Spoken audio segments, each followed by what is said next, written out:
Okay, today's guest, Kassandra Arsenault. She's a social media marketer and online business manager. And it's great to have her on the show today. She's going to tell us about some self-confidence, tell us the story of how she built her business. Kassandra, how are you doing? Hello, thank you so much for having me. I'm doing well. Well, welcome to the podcast, the Infuse Your Future podcast. Why don't Thank you you. tell everybody a little bit about yourself and what you do? Absolutely. So, I am the owner of Konnect. I am a social media marketer and online business manager.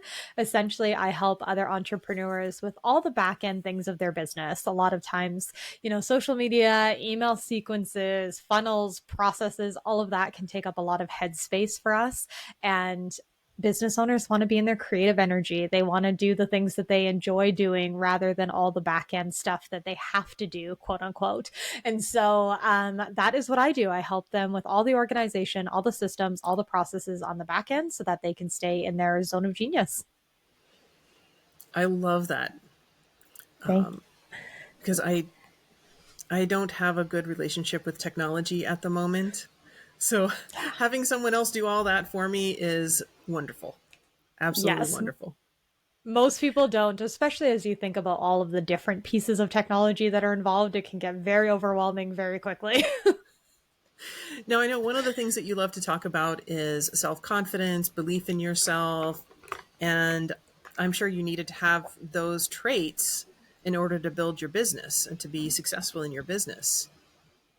Absolutely. I think that, when you pull the trigger and start something from scratch, it can be very daunting and very overwhelming. And, not everybody believes in you, right? Not everybody is there, rah, rah, yeah, quit your job, do all the things. And so, for me, building a business from a place of confidence was difficult at times, but also something that I try to instill in all my clients and just in my community is that confidence is a really important piece of building a business and of growing your community and of your movement. Now, what prompted you to start this business? What were you doing before? What was the aha moment that made you think, I got to quit what I'm doing and start this new gig? And what was your journey like on the road? Absolutely. So I started off thinking in high school I was going to be a psychologist. That is what I took in when we were in high school. You have to pick a career for the rest of your life when you're, 16 years old. And so I was like, yeah, I love psychology. I love how the brain works. I'm going to be a psychologist. And so I started off like that. I went to university, applied for the psychology program, and, did university. In my second year of university, we get to pick electives every year. And my goal with my electives was to try something different, do an industry I know nothing about so that I could learn just different skills. And so in my second year, I took a business management elective. Had no idea. I've never run a business. I don't come from a background of entrepreneurs. Like this was nothing in my wheelhouse. And I was like, yeah, this sounds like fun. So I took this class. It was like a night class, and I loved it. I felt like I was learning so many new things, so many things that I had never even thought about. And I was like, this is super interesting. So I remember going home and telling my parents, and I was like, I really enjoyed that class, and I think I want to go into marketing. And my dad always used to tell me, yeah, you can be a psychologist, like, but I really see you in like event planning. I was like, okay, I never thought much of it. And so when I came back in that second year, I was like, no, I want to go into marketing. And so I decided to fast track my degree. And so I got my psychology degree and then went into business marketing, which I loved. And as we were kind of developing different skills and learning about different parts of marketing, social media came up. And so I was like, ooh, okay, this is really interesting. This was before TikTok. Like TikTok was not in the textbook yet. But, it came out and I was like, I really love social media. So then I took another program. And so I took another program focused in on social media. So once I was done all my school, I was like, okay, what do I want to do with this now? I have all this knowledge. Now, how do I want to implement it? And so there was an internship at a naturopathic clinic in my community. It was a small business. There was only 5 people working there at the time. And so I thought this would be a really good opportunity to get in the ground level of a business and to really learn how they operate, how small businesses work, how marketing can help them grow their business. And so I was like, okay, I'm going to take this job against what other people might have told me. I was like, no, I really want to work with a small business. So I did. I got in there. I spent my year in the internship, I learned so much about business, and I thought, how can I do this with more people? What can I do here? And so it was actually my partner, Marco, who had mentioned it to me. He was like, I think you should start your own business. I think you'd be really good at that.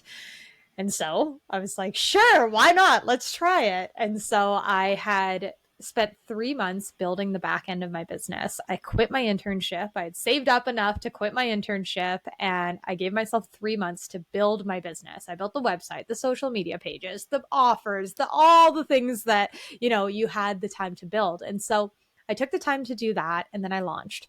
And so I have been in business now for 3 years. My first year, I, did well. We made money. Did I make as much as I wanted to? Not quite. But as I kind of grew my business, as I grew my clientele, I started to learn about who I really enjoyed working with, how I really liked to work. And that's kind of how it built to where it is now. Now, when it comes to the confidence piece, when I told my parents, hey, I'm going to quit my internship that had offered me an extension, they were like, what are you talking about? No, you're not. Why would you do that? I said, no, I'm going to run my own business. And they were like, yeah, okay, whatever you say, And so they watched me. I was in my parents' house the first year that I was in business, and they watched me like hustle. I was working hard. I was working long hours. I was up all night. And to see the end year goal, they were like, oh, like, good job, but you could have done that in any other job. And I was like, yeah, don't worry. Like, just give me a second here. And so when I called them at the end of this fiscal year and I said, hey, like, I crossed 6 figures in my business, they were like, this year? Like, you did that this year? And it was like this huge shock for them to understand that it is possible, right? And so my parents believe in me. Absolutely. I love them to death. But there are moments, right? They want to look out for what's best for you. And so they kind of had that piece in them that was like, we come from a traditional 9 to 5. Are you sure this is the right path for you? And I had to stay in my confidence and know what was good for me in those moments and say, you know what? I so appreciate your advice and your input. However, this is what feels really good for me, and I have to trust myself in that. And I think that's where a lot of confidence comes from, is just trusting in yourself. I love that you had so much confidence. Now, most people coming out of college wouldn't have that kind of foresight, wouldn't have that kind of drive. So what do you think it is that gave you that confidence? And what advice do you have for other people that are in your shoes, or maybe even later in life, or whatever their circumstances in life? They're tired of their current situation, or they're just about to enter the world. Where did you get Yeah. that confidence from? And what do you say to others? Absolutely. So I think there's this element of discovery, right? Whether you're coming out of high school or whether you've been in a job for 20 years, there's pieces to this that we don't get to discover ourselves very much. And I'm not saying I moved to Africa and did the backpacking trip. I didn't do anything like that. But what I did do was I tried different things. When I started, back when I was 12 years old, we were in grade 6. We had a sleepover at a historical site locally. And I thought it was the coolest place ever. I was like, I can't wait to work here. That summer I volunteered. I worked there for 8 years. I spent like almost a decade at the age of 12, like 13, up until I was, leaving high school at this same place. And I learned that in that you can get really good at what you do and still not feel that it gets the right place for you. And it's okay to know that about yourself and try different things. So in me, I was like, okay, well, I'm going to go into psychology because that's what I really love, like, thinking about. So I went into psychology, but I knew deep down that I wanted to try different things because maybe something else would pique my interest, or maybe something would complement what I was doing. And so as you are in your space, whether you're coming out of high school, coming out of college, in your business for a long time, or in somebody else's business, try and do different things within that organization. Try to do different pieces of it. So if you're right now in the marketing sector and you're like, you know what, I really want to try sales, or I really want to try different pieces of a business. And maybe you can't do that right within that company, but you can learn about it in other places. We have social media, we have YouTube, we have all these other resources that we can learn about different things. Let's say you love cooking as a hobby. Okay, well, play into that. How can you make that be something that's more than just a hobby, right? And so when it comes to confidence, I think it really just comes down to being willing to try different things, even though it might not work out. And so again, I'm not saying go quit your job, go, remortgage your house to do something. But what I am saying is if you have an opportunity to try something different, don't shut it down before you've tried it. If your husband's like, hey, let's go to Costa Rica for a week, and you're like, oh, I'm kind of scared. Like, I don't like traveling. Try it out. Or if you're like, hey, you know what? My aunt offered me an opportunity to work at her bakery on the weekends. Try it out. You can do different things without having to completely tear down everything that you've built. And within that, you start to learn more about what you enjoy. And you start to learn more about yourself. And then the confidence piece comes with that. Because as you start to enjoy what you're doing, you start to show up better. You start to show up more. A lot of people come to me and say, hey, Cass, like, how do I show up more on social media?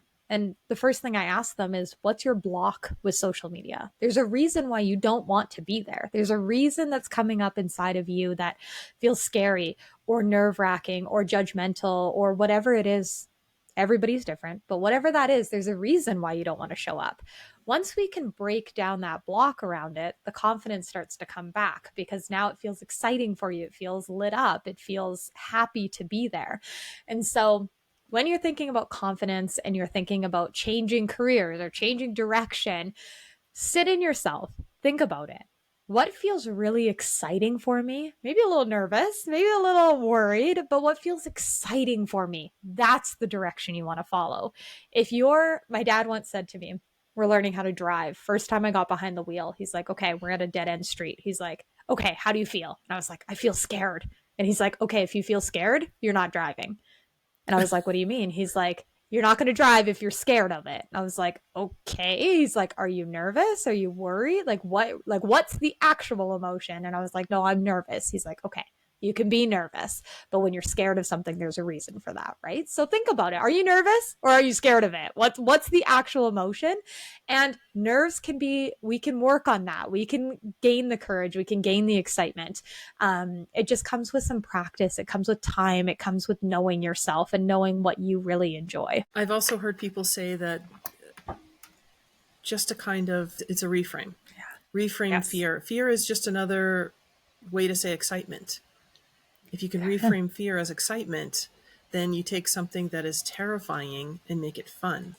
And that's one that I use a lot because it is a little bit scary to go out and do something new. But if you think it's exciting, then you're going to have a lot more fun doing it. Yeah. If you got a little smile on your face, you might be scared, but you're kind of like, ooh, like if you can feel it in your body, right? A lot of us don't trust our body. When you're about to do something new or you're about to walk into something that's completely different, you can feel it in your body. Oftentimes you kind of like butterflies a little bit. You're like, ooh, I'm kind of like nervous, but I'm not like, you get kind of jittery almost. That's how I get. I'm like, ooh, okay, like I'm going to do this, right? It's like jumping into the deep end of a pool. You're like, oh, I don't know if that water is cold, but I'm going to run in anyway, right? Like it's just this kind of jitteriness that happens. And I think, like you said, that's an important piece of that. It's like reframing. It's not fear that's coming up for you. A lot of times, like when we actually think about the times that we've been afraid in life, there's probably very few and far between times that you've actually been afraid. It's nerves, it's anxiousness, it's excitement, it's that type of thing that often comes up for people. And Will Smith, I remember this video where he was talking about how you really only feel fear until you do what you're fearful of. Yeah. It's the lead up to what you actually do. And then when you do it, the fear is gone. So It's very interesting. He made a video, I think it was his 50th birthday, where he jumped out of a helicopter or something like that, like bungee corded out of a helicopter or something like that. Right. And he talks about how he went parachuting, something involving a helicopter and jumping out of it. But he was terrified up until the moment that he jumped. And then it was just bliss and peace, which was so interesting. You're a social media marketer, and I heard you say that a lot of people have fears about being on social media. What would you say is the number one fear people have about going out on and putting themselves out on social media? What other people are going to think of them. I think that comes up for us in a lot of different aspects of life, right? When you were in school, you were worried about it. Then you got older, then you got a job, then you started worrying about what your coworkers thought. Then you started showing up on social media and what are they going to think? And we're always, always worried about what other people think of us. And what I like to tell my clients is, well, amongst many things, but nobody cares as much as you do. Like, and I say that in the most loving and respectful way, but nobody cares. Like, really and truly, like, you are the person that is coming to the table. You're putting yourself out there. It's vulnerable for you, but people aren't paying that close of attention to you. Your friends are, your besties, your mom, maybe, but the world, they've moved on. They've scrolled, right? When you think about how you consume content on social media, you're lucky if you get 5 seconds into a video before you've scrolled. And so that's what other people are doing with your content, not because they don't like you, but because that's how we live in a social media world. We're constantly just scrolling through things. So I remind my clients that, as you're showing up on social media, you're going to get nervous. We all do. Like, I show up every day. I'm always recording videos. There are days when it's just not working. But within that, I remind myself that, you know what, I'm going to post it. I'm going to get it out there. Nobody's paying attention to this. I'm the one that's being hard on myself. It's okay to be imperfect, right? And so when we think about social media and we think about how to just show up, messy action is still action. So a lot of people come and say, okay, well, you tell me to post multiple times, or you tell me that I have to get on video, and like we talked about that fear piece. Okay, what is coming up for you around video? What are you nervous? A lot of people say, okay, well, I'm nervous what other people think. Trust me, nobody cares as much as you do. Now let's break down these pieces. And so, okay, well, I've done like 50 videos and I still hate it. Guess what? Video's not for you. I will tell you right now, video's not your thing. If you showed up on 50 videos and every single time it was a headache and it took you hours or, multiple days to get this to go through, and you're just like, I hate this, I'm not going to ask you to keep struggling through that. That doesn't make sense. But if the first time you're a little nervous, the first few times you're like, I feel a little sticky around it, I don't know what to do, and then it starts to improve and you start to get butterflies, maybe you start to get excited, or you start to do it more often, there's that fear that came in that went away once you started doing it, right? So try to do things consistently for a period of time before you just throw it out the window. Again, I'm a social media manager. Do I want people to show up on video? Absolutely. But if they have done it for, 50 videos and it still sucks, guess what? We're going to try a different tactic. We're going to try something different. It's not for you, and that's okay. It's like public speaking, right? It's literally getting up in front of an audience, right? So if you've done it a few times and you're like, oh, I'm nervous, but I'm getting better at it, great, keep going. That's what's going to push you in the right direction. But if you get up there and you can't speak to people multiple, tens of hundreds of times, guess what? We're going to try a different tactic. So I think it's just important to recognize where your limits are, push yourself outside of your comfort zone, but also if you've done it over and over and over and it's just not sticking or it's just not working, shift it. It's okay to shift. I like that you put that in towards the end, that it's not for everybody. But as long as you're improving and having a little bit more fun each time, Right. keep at it. Because nothing's going to be perfect the first time. And it's not perfect the 100th time. Yeah, that's true. That's true. There's always another edit that can be done. Whether you're writing, videographing, it doesn't matter. So what else would you like to say about self-confidence today? Absolutely. So I think when it comes to self confidence, a lot of people ask me, where did your self confidence come from? Where did this even, like, how do you do this? And so when I was in grade 4, that's when you have to start public speaking. I remember thinking, okay, well, you have to write your speech here in Canada. That's what we had to do. We had to write a speech and then we had to say it to our class. And so I wrote a speech. And that speech ended up taking me, this is the first time I've ever like public spoke in front of a class, like outside of just like chatting with your friends. And that speech took me to the city nationals. And from there, that's where I started getting up on stages. I started speaking I danced my entire life. I was always on stage, always behind the scenes, always doing these things. And so for me, at the age of 28 years old, I've been doing this for, 15 years. This comes very natural to me. But it took me time to get to that point, right? It took me time. It took me practice. It took me effort. You know how many times I could recite that speech to you today because I practiced it over and over and over. And so when it comes down to confidence and where that comes from, it really is a place of trusting in yourself. Who do you know yourself to be? Who are you showing up for? How are you showing up? If you're showing up for anybody other than you, you're doing it wrong. I don't show up. Yeah, I show up for my clients because, we got the work to do, but I show up for myself first because I want to build this dream, because I want to build this business. Now, my clients are a byproduct of that. And do I wake up at 7 a.m. to get on my emails for them? Absolutely. But when I show up on social media, it's for me. It's because I enjoy it. It's because I have fun doing it.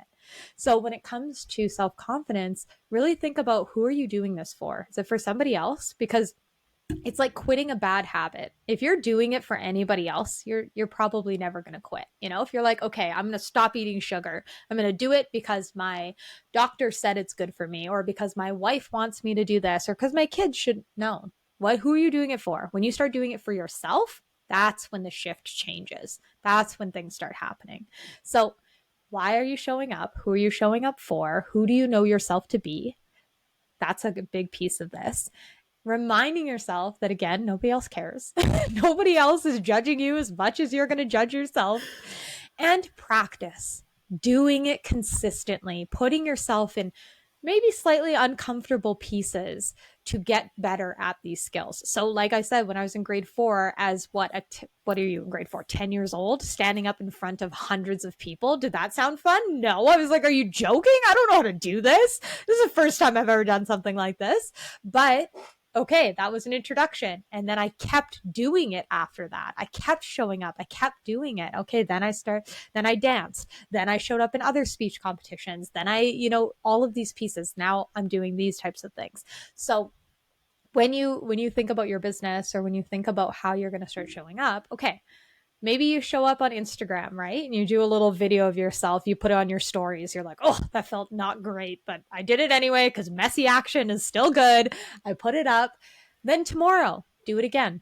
And then again and again and again. Eventually it becomes easier. Eventually you have to do less takes. Like now when I show up on social media, if I'm doing more than one take, it's not a day for me. We're not doing it. Try again tomorrow, which rarely happens now. Maybe that's once a month that ever happens, right? But you just start to get better. You start to, and as people react, as people give you that positive feedback, bumps the ego up, right? And you start to feel better about yourself. So think about it in the essence of, who are you doing it for? Practice, show up. All of these pieces will come into play. You start to feel better. Your audience starts to engage more. As you become more natural at it, it will start to develop, but you've got to do the uncomfortable thing for a little while. You've got to push yourself outside of that comfort zone. You've got to show up to the networking event that you never want to go to, but you're like, I need to do something uncomfortable. And so I need to show up on a podcast because it feels uncomfortable, but I'm going to do it anyway. So start to say yes to those opportunities that just kind of push you a little bit in different directions. If I never would have took that business elective in university, I wouldn't be here. I know that for a fact. I wouldn't have ended up here. I would have been a psychologist. And so start just kind of brushing up against those uncomfortable pieces and allow yourself to open the door to them and just try it out. You can always say no, but when you start to try different things, you start to just kind of build that muscle, and it becomes less scary as you go through it. And it makes life more interesting. 100%. You have a lot more interesting things to do in life. So what's next in your business? How do you see your year unfolding? Yes. So I launched a new program that I've been thinking about for so long. And it's something that I really wanted to kind of fit into the market. I noticed there was a big gap around virtual assistants and online business managers and everybody feeling stuck inside of containers. And I was like, no, I don't want to be stuck inside of a container. I don't want my clients to feel like they have to work with me. I was like, no, you decide what you want to do. And so it's a really flexible program for them to decide how they want to work with me and what that looks like for them. And so I would love to be able to have, 20 people in that program by the end of the year. It's a new launch. It's a new thing for me. And so I would love to be able to grow that program. I just started my own podcast a couple weeks ago. And so I have been doing Congratulations. Thank you. Thank you. I've been doing interviews with a bunch of entrepreneurs and just kind of getting in the zone with that. I finally feel like that is kind of the next step in my business. And so, yeah, just growth, both within myself and within my clientele, and just really serving people in a way that feels aligned and exciting for both of us rather than, sticky and frustrating. Yeah. Yeah. What's the name of your podcast? It is the Connection Hub. Oh, I love it. Is that with a K or a C? It is with a K because the business is Connect with a K. We're just switching it up for everybody. And what does your new program look like that you have that you're trying to get 20 clients for? Yeah, absolutely. So it's an online business management program. Essentially, you come to me and say, hey, Cass, I need X, Y, and Z in my business. I want to scale maybe to the next level, whether it's hiring a teammate, maybe you're scaling to your first 6-figure year, maybe you're scaling to 7 figures, 8 figures. I've worked with kind of everybody in between. And so wherever you're at, you're kind of at that next level. You want to level up, you want to take it to the next point. And so you come to me and say, hey, Cass, I want to get to this point. What can we do strategically to make that happen? And, or you might say, hey, Cass, I am launching a mastermind and I need all the back end systems set up. And so I take all of the information you share with me, I set everything up for you, and we work on a month to month basis. So it's called the Business Bestie Program. Just in the same way that you and your besties can see each other, have the best time, and then leave for a month and come back to that same conversation and feel like nothing ever happened, like there was no distance in between you. That's what I want this program to feel like. So you can leave for a couple months, take some time, do what you need to do, and then come back and say, you know what, now I need these things in place. And so it's a really flexible program. You decide what hours you need me for, and I get the work done on the back end. So yeah. That sounds like a lot of fun. It is. It is a lot of fun. It's always something new, which I really enjoy. Each client I work with is very unique and very different. And so it allows me to stay sharp in my skills and just kind of help people where they need it. So if somebody wanted to be one of those 20 people that signs up for your program, how do they find you? Yeah, you can find me on my Instagram or my website, let's __connect with a K. Everyone took let's connect or connect already. So here we are with 2 underscores. But I am always on social media. You can Google my name as well. Everything is there. So yeah. All right. And we'll have it in the show notes for everybody. Perfect.